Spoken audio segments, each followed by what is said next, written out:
Rachel Maddow just blew the lid off a massive Republican scandal, so make sure you stick to the end because you'll want to hear all about this. Now, this massive scandal is coming out of North Carolina, and Rachel Maddow is going to first explain how Republicans overall did not do well in that state, and then she's going to show what they're doing that's got everyone in a rage. So let's take a look at this. North Carolina is one of the states where Republicans did not do as well as they wanted to in this past election. Yes, Trump did still win the state of North Carolina, which I think was the thing they most cared about. He won by about 3 points in the presidential race in North Carolina. But even as Trump won the presidential race there, the Republican candidate in North Carolina for governor, he lost that race in the state of North Carolina. The Republican candidate lost the lieutenant governor's race in North Carolina. The Republican candidate lost the attorney general's race in North Carolina. The Republican candidate lost the Secretary of State's race in North Carolina. Also, the Republican candidate to be state schools chief. This is a race I was particularly keeping my eye on. The Republican candidate lost that race in North Carolina, too. The reason I was watching that one closely is because that was the race where the Republican candidate for schools chief said she wanted a pay-per-view public televised execution of former President Barack Obama. She also demanded the execution of President Biden, Hillary Clinton, Chuck Schumer, Anthony Fauci, a former New York governor, the current North Carolina governor, a member of Congress from Minnesota. Also, she wanted to execute Bill Gates. Honestly, it was a lot from her, but she was the Republican Party's nominee for superintendent of public schools for the state of North Carolina this year.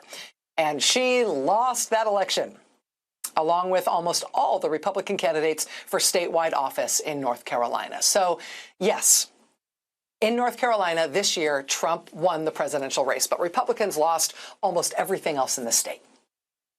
Heading into this election, North Carolina Republicans held a supermajority in that state legislature. But in this election, they lost that supermajority. Democrats made enough inroads in that state legislature this year, in this election, that Republicans in North Carolina no longer have a supermajority that allows them to override the veto, for example, from the governor.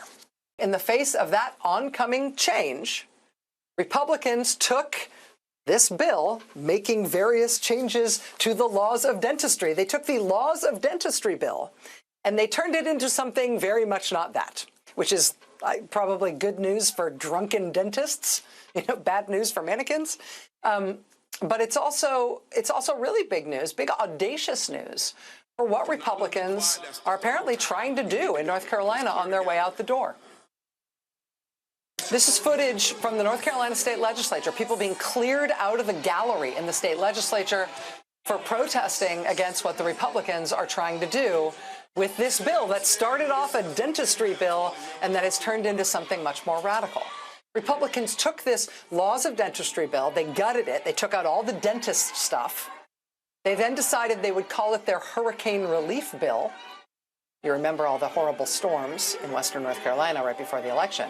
They said it would be their hurricane relief bill, but what the bill actually does is it changes the state government in North Carolina. So all the state government positions that are about to be held by Democrats will have their power stripped away from them.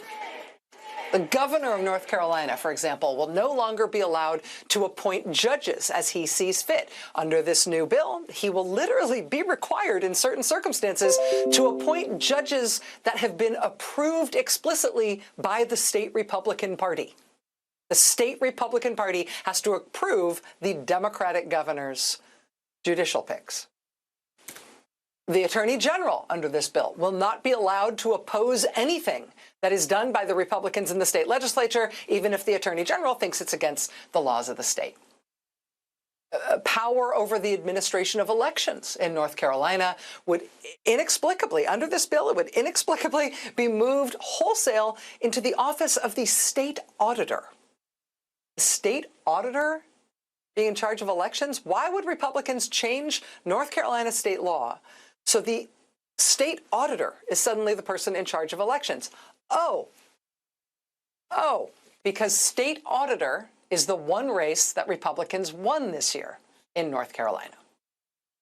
State auditor candidate Dave Bollock. He said, I'm only in politics for you, sir. Where is Dave? Anybody that would save, Dave, if you say that, and do you mean that? If you mean that, I'm for you all the way. He has my endorsement. I'm only in politics for you, sir. Imagine, I'm only in politics to serve you, sir, to serve Donald Trump. That's the only reason I'm running for office, the only reason I'm interested in politics at all. I am here to serve you as an individual. That is the one Republican that won his race in North Carolina state government in a statewide race this year. But because they've just got this one guy in statewide office, the auditor, Republicans just rewrote the laws of the state so that that will be the guy who's in charge of the state's elections, even though the state auditor job has nothing to do with elections whatsoever. It's like putting the dog catcher in charge of the water department. There's just no connection at all, but he is the one Republican, and so now he'll be the elections guy. This is what they have done with the dentistry bill. They hollowed out the dentist stuff, and this is what they've done since the election. And the consequence of that, well, one of the consequences thus far, is that North Carolinians have been turning up at the state legislature, filling the gallery in the legislature, shouting down the Republicans while they've been forcing through this last minute after the election, hijack the dentistry bill to try to make sure they can stay in power even after they've been voted out. To stay in power in the administration of state government and the judiciary, also to control future elections, right? Because relying on the votes of the people of North Carolina is clearly not a winning strategy of them. So they're trying to work around that so they can. This is absolutely insane. I can't believe I haven't even heard anyone talking about this until now. Republicans in North Carolina are literally trying to undermine the democratic process and make it so that they can maintain power even after they were voted out. First gerrymandering and now this? When does it stop with these Republicans? I hope that this is a wake-up call for everyone, not only in North Carolina, but also every other state in this country. Republicans don't have your best interest in mind. They only want to keep power, and they will do whatever it takes to keep that power, even if it undermines our democracy.